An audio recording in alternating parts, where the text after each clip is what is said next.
Le sujet de maths HEC. Traumatisant, c'était une purge, c'était atroce. Alors, ce serait bien que les concepteurs lisent les programmes. Il a fallu survivre, en vrai c'était cool aussi, parce que dans la salle c'est assez drôle, parce qu'au bout de 2 heures on voyait que tout le monde autour était là à méditer, stylo sur la table et tout.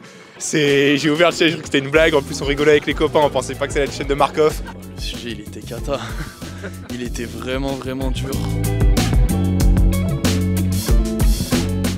Ruben, merci de participer au micro-trottoir. Ruben, qu'est-ce que tu as pensé de l'épreuve de géopo de ce matin? J'ai pensé qu'on aurait pu se faire piéger justement par ce terme de les arcs de crise, mais en fait avec les documents le terme était assez bien défini. Donc je pense qu'on pouvait s'en sortir vraiment bien si on avait bien appris son cours et qu'on était bien préparé par tout le corps professoral. C'est quoi un arc de crise en fait? Waouh, la définition maintenant ça va être compliqué. Elle était très bien définie par Michel Fouché, c'était vraiment un foyer de crise qui impactait les intérêts de l'Europe et de la France. C'était une vision très française de la crise et c'était quelque chose à proximité de l'Europe qui impactait nos intérêts. Et le dernier truc c'était... je ne saurais pas me souvenir. C'était original comme sujet ou assez classique? La crise on pouvait s'y attendre, après tourner comme ça c'était assez original, ouais, avec... le début de la guerre froide c'était assez classique aussi, mais c'était bien d'avoir un sujet historique, moi je trouvais, c'est plus facile. Je me retrouve avec Bastien, donc du lycée Ampère. Bastien, qu'est-ce que tu as à nous dire sur le sujet 2SH de ce matin? Si tu peux rappeler le sujet et 2-3 petites idées du sujet. Alors on a eu un sujet assez typé sociaux, c'est assez rare pour des sujets HEC. C'est vrai. C'est assez rare, avec une grosse dimension sociaux. Souvent on doit y faire référence, mais là il y avait... je pense qu'il fallait en parler... il fallait quand même beaucoup en parler, sachant que c'est un peu des thèmes qu'on a tendance à négliger pendant les révisions, un peu à faire l'impasse, etc. Quand bien même les profs, ils ont tendance à négliger. Donc je pense que la partie socio va être discriminante. Après l'articulation du sujet, je pense qu'il ne fallait pas confondre inégalité, fracture sociale. Encore une fois, c'est un terme à HEC qui est un peu ambigu, il fallait bien le définir en introduction. Et non, c'est une épreuve qui va être discriminante, je pense. Il y a un petit rêve que tu as pu placer là qui fera la diff selon toi? Une rêve que j'ai pu placer, malheureusement en socio on n'avait pas grand chose sous la main. Mais une petite rêve qui pourrait faire la diff, Stiglitz en introduction, même si je pense que beaucoup de monde l'aura, on ne sait pas, on verra bien. On verra bien. Je pense qu'au vu des notions du programme qu'elle demandait de solliciter, la question en elle-même, je pense que ce serait un bon 7,5, 8 quand même, un sujet assez difficile. Ça y va, ça y va. Qu'est-ce que tu as à nous dire sur les arcs? Arc de crise, on était un peu surpris par le sujet, c'est vrai qu'il était assez large. Mais franchement, c'est ça le problème, c'est qu'il fallait faire le tri, il fallait savoir faire le tri entre toutes les crises. Globalement, c'est un peu compliqué de savoir si on a bien réussi, on a un peu tous mis des trucs un peu différents. Pareil, je pense qu'il y a des incontournables, la nouvelle guerre froide avec Chine-US, ça c'est incontournable. Puis après, tu pouvais un peu jouer avec un peu tout ce que tu voulais, mais non, franchement, c'était un sujet intéressant, mais un peu mystérieux, on sait pas trop ce que ça vaut. On se retrouve avec Paul et Andrea Deschartreux. Les gars, un petit mot sur le sujet de SH de ce matin. Qu'est-ce qu'on a pensé? Un peu orienté sociaux cette année? Ouais, alors justement, énormément surpris, même si en vrai je m'attendais un peu à un sujet sur les inégalités. Oui. Mais de là à ce que ça ramène un peu de sociaux et de fracture sociale, c'était un peu bizarre. Fracture, c'est ça exactement. Ouais, fracture sociale. Et puis surtout, moi ce qui m'a déstabilisé le plus, c'était les équilibres. Du coup, c'est vrai que c'était un peu confus là, la définition d'équilibre. C'était un peu vaste et à la fois réduit. Et il fallait faire les bonnes distinctions, donc c'était pas forcément évident. Il y avait des risques à prendre, mais c'est vrai que du coup le sujet était pas mal intéressant parce qu'il fallait un peu jouer comme ça sur les différents sens. Mais bon, un peu piégeux quand même. C'est pas marrant sinon. Bah oui. Non, mais j'ai envie de dire c'est HEC, voilà, tous les ans ils nous surprennent de plus en plus et voilà. Et de ton côté? Moi de mon côté, comme le disait Paul, ce qui m'a posé problème c'est la définition de la fracture sociale. Ouais, fracture, comment vous avez mis quoi derrière? Beaucoup de choses, peut-être un peu trop, on verra. Et les équilibres, quel équilibre? Donc c'était un petit peu difficile moi je trouvais au niveau des définitions, du travail de définition. Après on avait des choses à dire quand même, donc on relativise et on reste concentré pour la suite, parce que quand on voit le sujet de maths qu'on s'est tapé, ça fait peur. Sur une échelle de 1 à 10, 1 étant trop facile et 10 étant infaisable, vous noteriez à combien le sujet de SH de ce matin? Ah, de SH, je dirais un petit 7. 7, ok. Un petit 7, oui. Je dirais pas qu'il était moi non plus infaisable, pas trop. Enfin, c'est vrai qu'on aurait pu s'y attendre, un sujet de ce style-là. Mais oui, quand même un peu compliqué. Ok, de côté. Moi je mettrais moins quand même, je mettrais 6, je pense, en termes de difficulté, parce que certes c'était difficile, mais on avait des choses à dire et c'était pas que orienté en sociologie, il y avait quand même de l'économie à mettre. Et donc ouais voilà, c'est pour ça que je mettrais 6 moi je pense. Le sujet de maths HEC. Traumatisant, c'était une purge, c'était atroce. J'ai ouvert le sujet, je crois que c'était une blague, en plus on rigolait avec les copains, on pensait pas que c'était la chaîne de Markov. Putain, j'ouvre le sujet, il y a 45 questions, je les ai comptées, j'ai eu le temps. Mais non, c'était horrible. Sacré Markov. Hein. C'était horrible. Ça, je suis sûr d'aucune réponse. Mais non, en plus je suis sorti un peu plus tôt que tout le monde. Les gens racontent que tu as fini au bout de 3 heures. La légende dit vrai. La légende dit vrai. J'ai eu le temps de bouffer mes barres, ça c'est le point positif. Mais non, franchement, c'était catastrophique. C'était catastrophique. Le sujet, il était cata. Il était vraiment dur.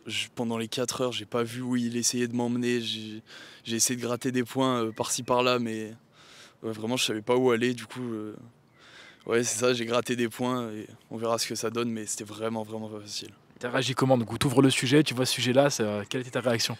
Alors moi, je voulais surtout pas un sujet en maths HEC ou en maths 2 sur de l'algèbre. J'ouvre, je vois que c'est ça, j'étais dépité, je voulais absolument des probas. Parce que les sujets d'annales d'algèbre que j'avais fait, ils étaient vraiment durs. Du coup, les probas, c'était vraiment ce que je voulais. Du coup, et le sujet d'algèbre, là, c'était de l'algèbre. Je suis mal tombé, c'était pas facile et j'ai bien galéré pendant 4 heures. Ouais. On va faire remonter ça aux concepteurs. Alors, ce serait bien que les concepteurs lisent les programmes, qui essayent de mettre des choses qu'on peut voir dans le cours, des choses qu'on pourrait avoir déjà vues, qu'on serait capable de faire et de ne pas introduire complètement des nouvelles notions. Ce serait bien. Mais d'un côté, j'aurais tendance à pousser un coup de gueule parce que voilà, les bons élèves auraient tendance à être un peu défavorisés, ceux qui auraient vraiment travaillé. Mais ça va vraiment favoriser plutôt la réflexion, même si pour avoir un peu discuté avec les autres, il ne va pas y avoir beaucoup de points, ça va être assez compliqué de mettre des points, que ce soit sur ma copie ou celle d'autres. C'est quoi qui t'a choqué en particulier? Je dirais que c'était très abstrait.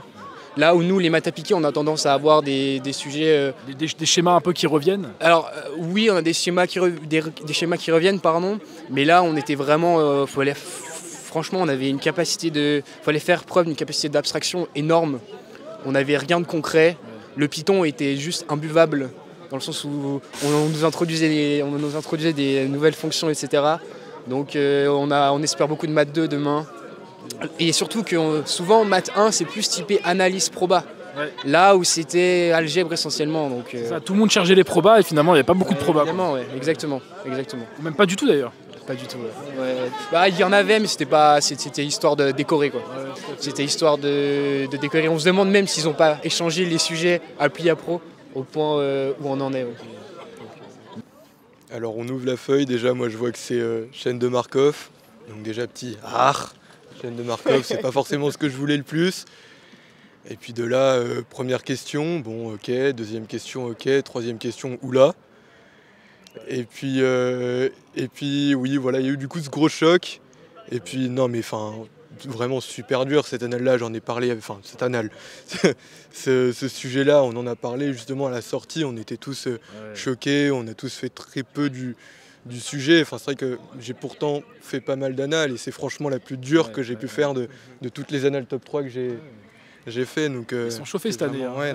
Ils étaient énervés les concepteurs, je pense, quand ils ont fait le sujet. De côté, ouais, de mon côté, pareil. Hein, moi, l'algèbre, c'est pas un domaine que j'apprécie fortement, on va dire. Et donc là, combiner ça à des graphes, c'était encore pire.